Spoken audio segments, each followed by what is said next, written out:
A few days ago, in several cities across India, something unusual started happening. People began lining up outside LPG distribution centers. In some places, the queue stretched for hours. Restaurants quietly began trimming their menus. Street food vendors started switching to coal. And in a few homes in Indore, residents even started chaining their LPG cylinders to prevent theft. At first glance, it looks like a simple shortage, a gas supply issue. But if you zoom out, what's unfolding here is actually something much bigger. Because the real story is not just about LPG. It's about how a disruption thousands of kilometers away in one of the world's most strategic waterways can quietly start reshaping the price of everyday life in India.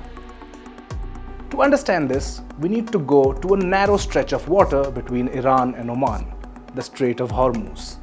Every day, about 1/5 of the world's oil supply passes through this corridor.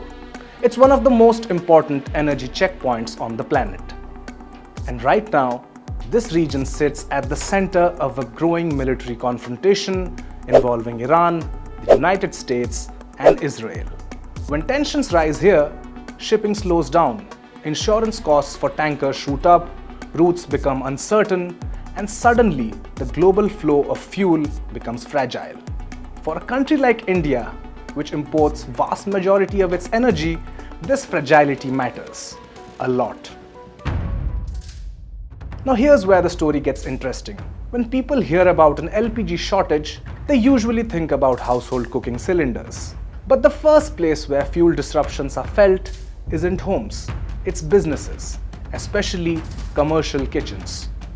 Restaurants, street food stalls, canteens, cloud kitchens that power food delivery apps, these businesses rely heavily on commercial LPG cylinders, and when supply becomes uncertain, even temporarily, their costs start rising rapidly almost immediately. Some restaurants start cutting dishes that take longer to cook, some reduce menu options, some shift to coal or firewoods, and some simply shut their kitchen early.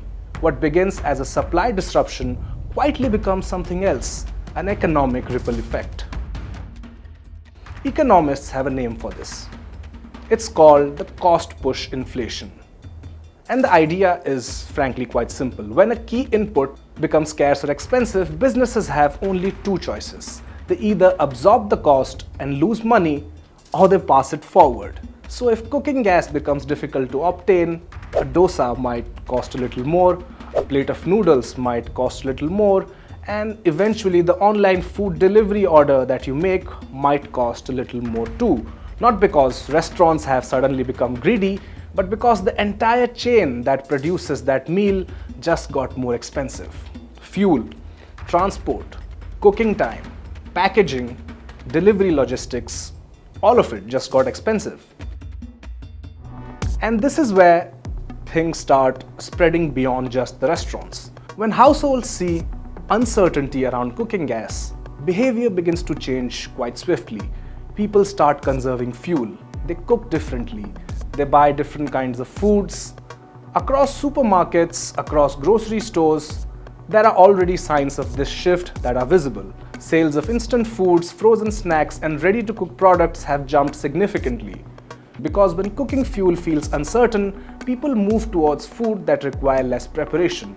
It's a small change in behavior, but if you multiply it across millions of households, it starts reshaping demand in the consumer economy. And then comes the most interesting aspect of the story. Even if the immediate shortage eases, the economic effects can linger.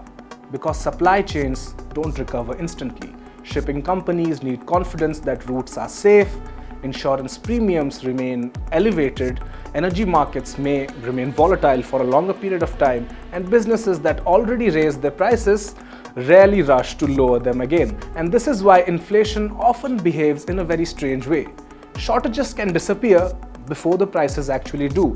We've seen this before, during the oil shock of the 1970s, during the global energy crisis after the Russia-Ukraine war. Fuel disruptions don't stay confined to fuel. They spread into food, into transport, into household budgets, into inflation. So when you see long queues outside LPG agencies, or restaurants quietly dropping dishes from their menus, what you're really seeing is the first visible sign of something much larger, a reminder of how interconnected the modern economy has become, how a military standoff near the Strait of Hormuz, a tanker waiting to cross a narrow waterway, an insurance premium rising somewhere in the global shipping markets, and suddenly the price of your dinner starts changing. Because in today's world, a war near Hormuz doesn't stay near Hormuz. Sometimes it ends up in your kitchen. I'm Abhijit, and you are watching DNA Explained.